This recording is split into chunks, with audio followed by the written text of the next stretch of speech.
There's something that happens at the start of a keynote, before the product hits the stage, where the room goes quiet and you can feel a kind of collective breath being held.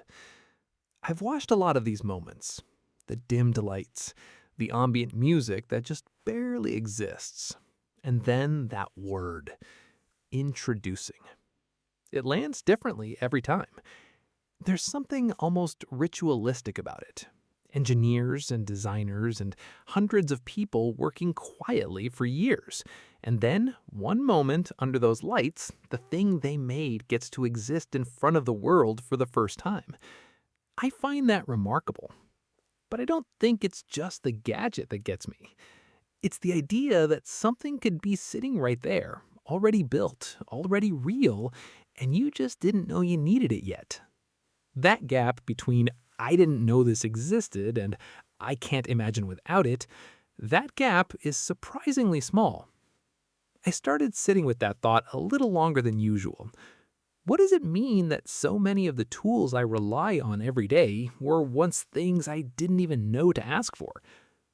Somewhere along the way, I started thinking about this not just as a consumer experience, but as something more personal. Because that same dynamic of discovering something latent that was already there, that happens inside of us too.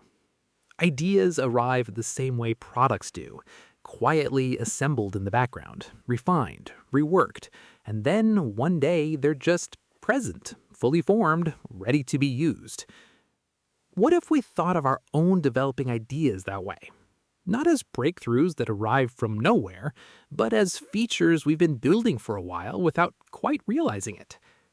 The mental habit you gradually developed, the new way you started seeing a problem, the thing you started doing differently almost without noticing.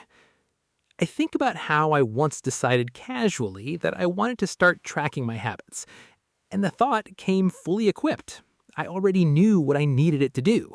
I already had a sense of scale. I already understood whether a paper notebook would work or whether I'd want something digital.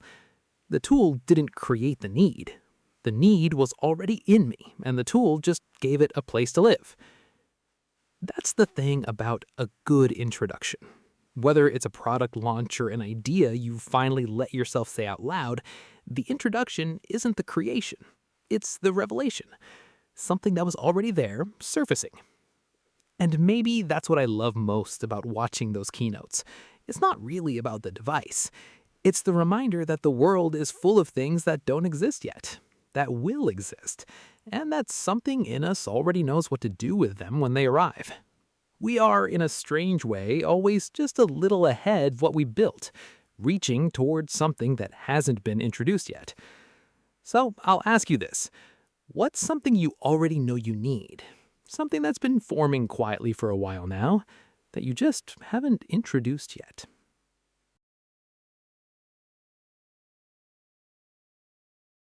Here's something worth sitting with.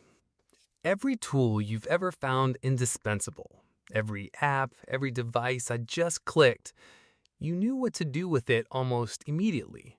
Not because the tool was simple, but because something in you was already prepared for it. Think about the first time you used something that genuinely changed how you worked or thought or moved through your day. There was probably a moment, very brief, almost imperceptible, or it just fit, like it was answering a question you hadn't quite finished asking yet. That's the part I find fascinating. Not the tool itself, but the fact that the need was already there, waiting, fully formed. The tool didn't create the capability in you. It just gave the capability somewhere to go. I think about this in terms of ideas too. The realizations that have mattered most to me didn't feel like new information arriving from outside. They felt like something clicking into place that was already there. A strength I hadn't named yet. A way of thinking I'd been circling without landing on. A version of myself that existed just beneath the surface of the version I was performing. There's a concept in software where a feature exists in the codebase long before it's ever switched on. It's built, it's tested, it's ready, but it hasn't been released to the user yet. It's just sitting there, quietly available, waiting for someone to decide it's time. I wonder how much of what we're capable of works exactly like that. Skills we haven't activated yet. Perspectives we're one conversation away from unlocking.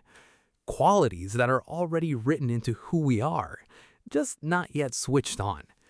The interesting question isn't whether those things are there. I think they are.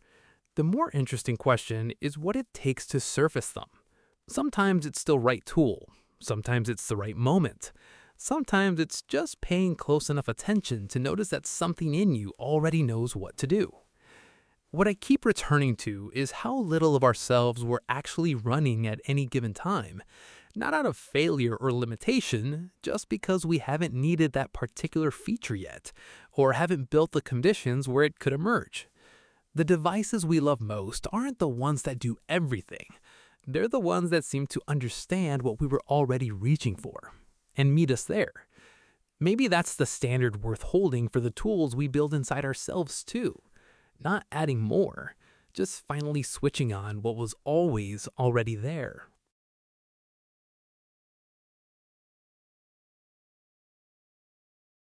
There's a version of every tool you now use daily that you once had absolutely no concept of. And I don't mean that in a dramatic way, I just mean it wasn't part of your world yet. It existed somewhere, maybe, but it hadn't entered your life. And then it did. And the strange part is how quickly it stopped feeling new. That transition from unknown to indispensable happens faster than we think it should. I've been curious about what actually lives in that gap. Because it's not nothing. Something is happening in the space between I didn't know I needed this and I genuinely can't imagine without it. A quiet recalibration. A small but permanent shift in how you move through the world. And the thing is, that gap doesn't just exist between you and technology. It exists between you and yourself. Think about the version of you that existed before a certain realization, before a particular conversation that reframed something you'd been carrying wrong for years, before the moment you figured out that the way you've been working or resting or relating to people wasn't quite fitting you anymore. There was the before, and then, almost without ceremony, an after. The gap between them is where the actual change happened, even if you weren't paying attention to it while it was occurring. I find that both humbling and quietly exciting, because it suggests that discovery isn't always an event. Sometimes it's a slow accumulation, small observations stacking up, an unease you couldn't mean, a habit that wasn't working, until something tips, until the gap closes. It's a little like watching a loading bar you forgot was running. You look up and realize, oh, that's been processing this whole time. What's interesting to me is how little control we seem to have over the timing of it.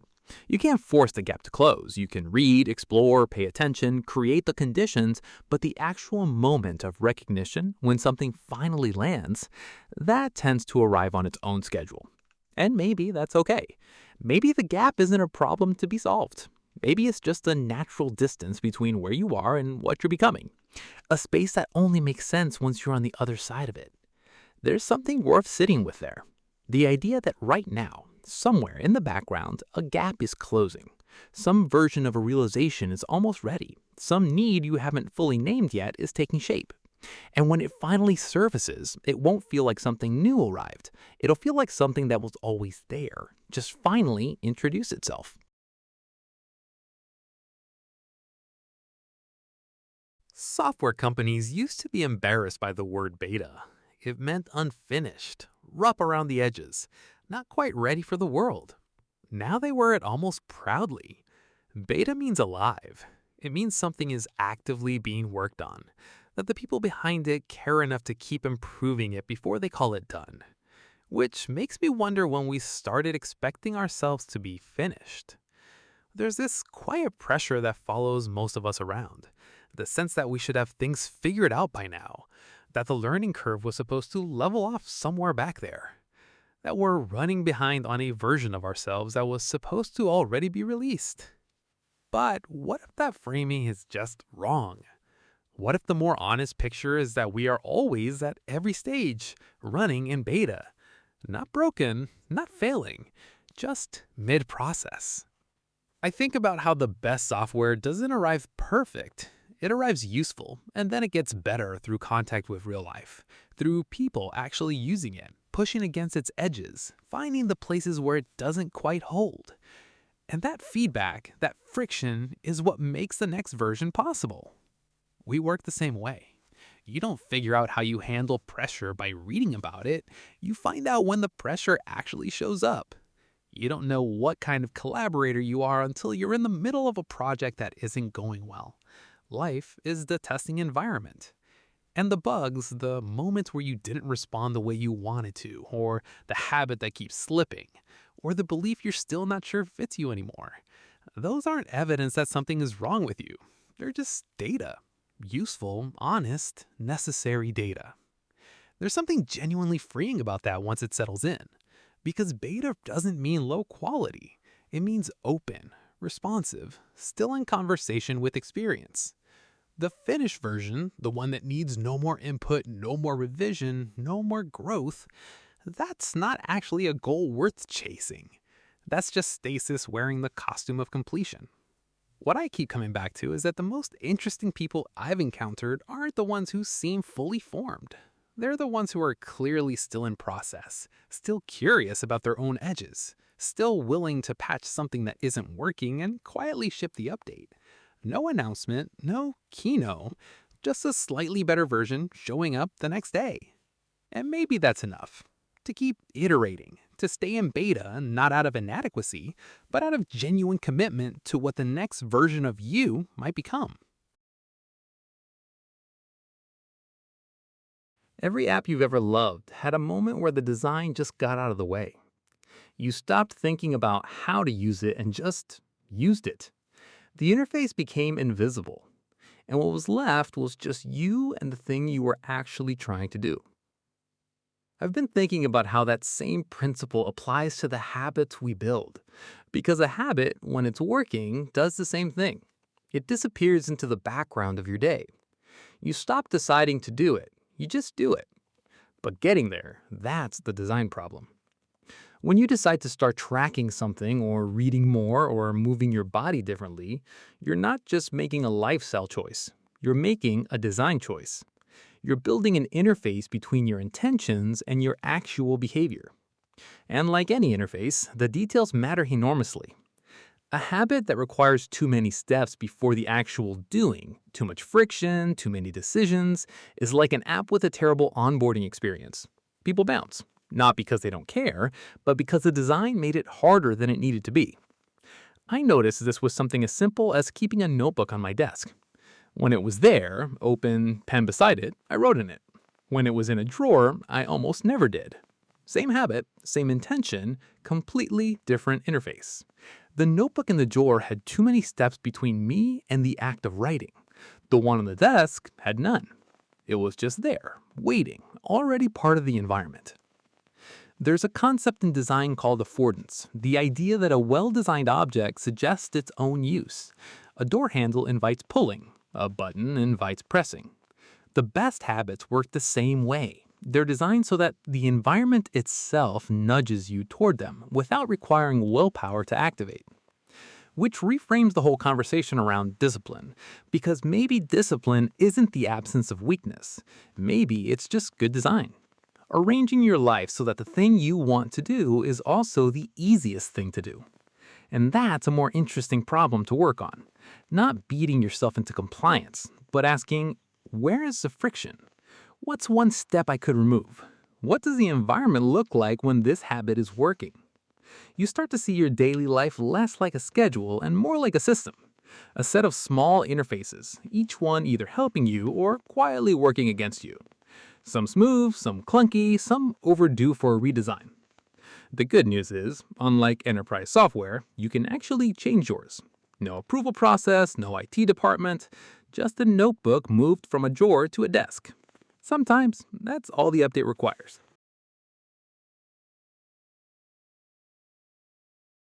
At some point, every piece of software stops being updated. Not with trauma, not with a farewell tour, just quietly, a version gets left behind. The company moves on, the world moves on, and the old version sits there, frozen in whatever it was the last time anyone cared enough to change it. In tech, they call this deprecation. The feature still exists, it just no longer belongs to the future. I think about that word sometimes in a more personal context, because we deprecate things too. Beliefs we quietly stop holding, habits we phased out without announcing their end, versions of ourselves we moved past without quite marking the moment we did. And unlike software, we rarely document any of it. There's no change log, no release note that says, version 2.4 removed tendency to apologize for taking up space. Patched the part that kept replaying old arguments. Deprecated the need for approval from people who are never really paying attention anyway. It just happens, slowly then suddenly. And you only notice it in retrospect, when something comes up that would have wrecked you a few years ago, and this time it just doesn't. You respond differently. You recover faster. Something got updated without you consciously scheduling the update. But not everything deprecates cleanly. Some old versions hang around longer than they should. A self-critical voice that belonged to a much younger version of you.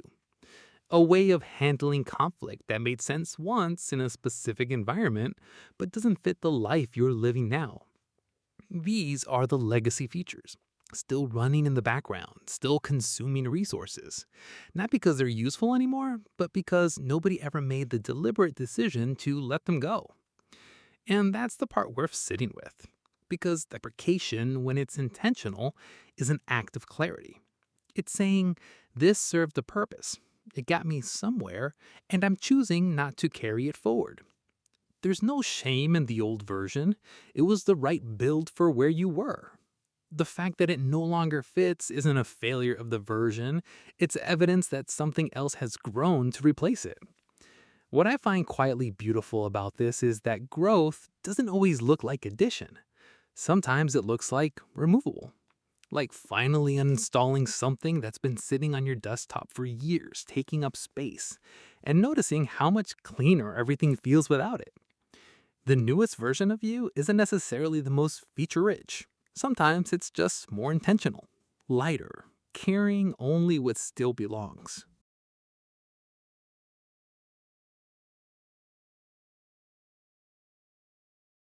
The phone on your nightstand is the same object, whether you use it to doom scroll at midnight or to listen to something that genuinely moves you in the morning.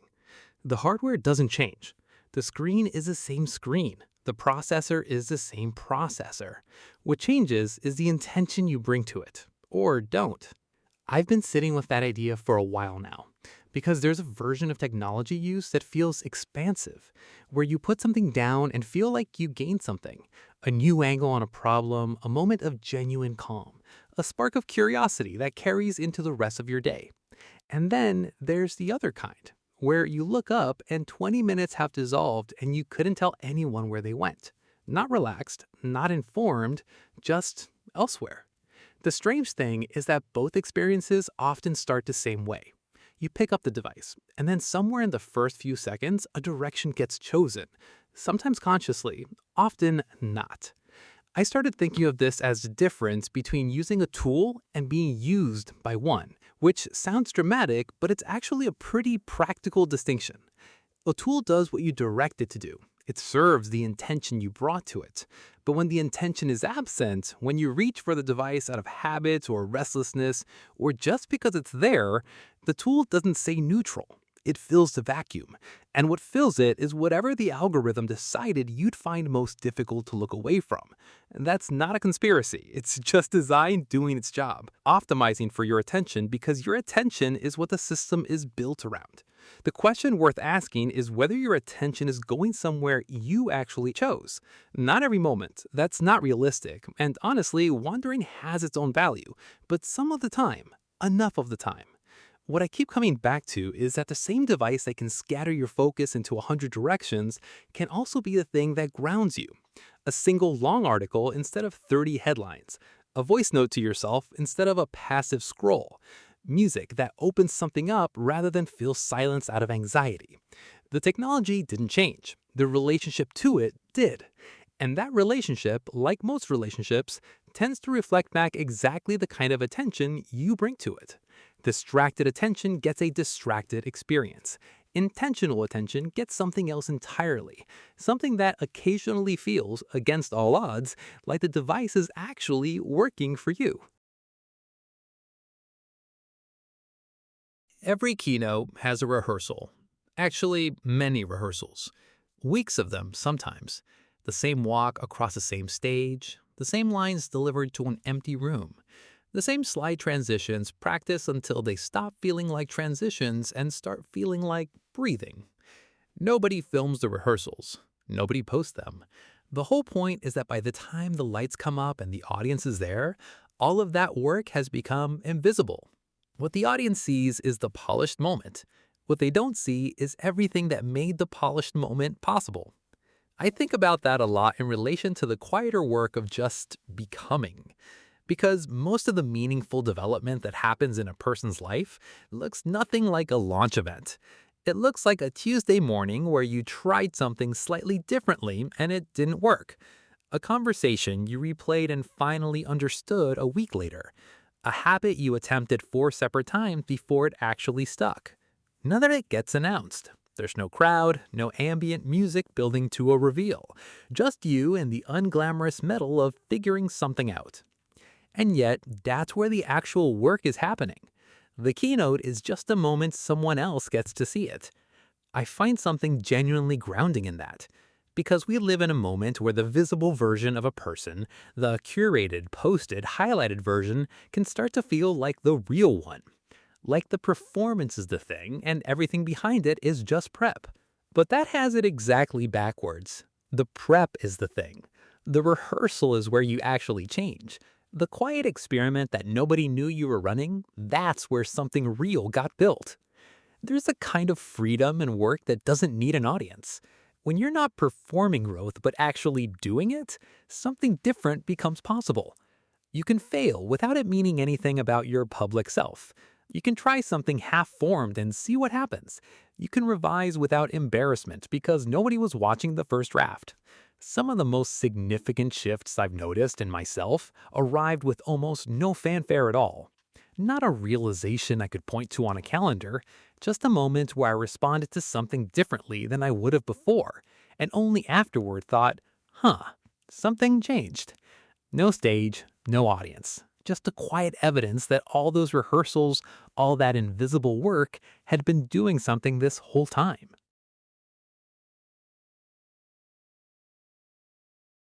Product launches have a specific energy around them that I've always found a little intoxicating. Not just the reveal itself, but the confidence implied by it. The decision someone made somewhere to say this is ready. Ready enough, at least. Ready to meet the world. And I wonder sometimes what it would feel like to bring that same intention to ourselves. Not in a performative way, not a rebrand, not a reinvention for public consumption, but something quieter and more personal.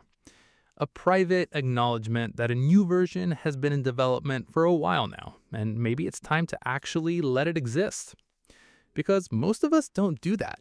We change, gradually, honestly, sometimes profoundly, and we never mark it. We just keep moving, carrying the new version alongside the old story about who we are, and the two don't always match up. There's something worth examining in that gap between who you've been becoming and who you still introduce yourself as. The identity that got frozen at some earlier point and never got the update it was owed. I'm not suggesting a ceremony, no announcement, no audience required, but there's something to be said for the internal act of recognition, of saying to yourself clearly and without apology, that last version served its purpose, and this one is different. Because introductions matter, even the ones only you hear, maybe especially those. When a company introduces a product, they're not just showing you what it does, they're telling you what to expect from it going forward. They're setting a new frame, a new context for how the thing will be understood. You can do that for yourself too, not by announcing it to anyone else, but by deciding internally what the new frame is, what you're no longer available for, what you're moving toward, what this version of you actually values now that some of the older noise has quieted down.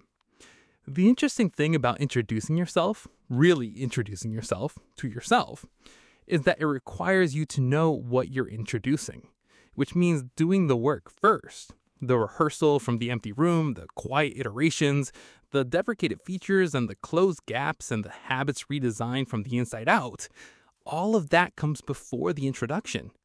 The introduction is just the moment you decide to stop treating the new version like a draft and start letting it be the one that shows up.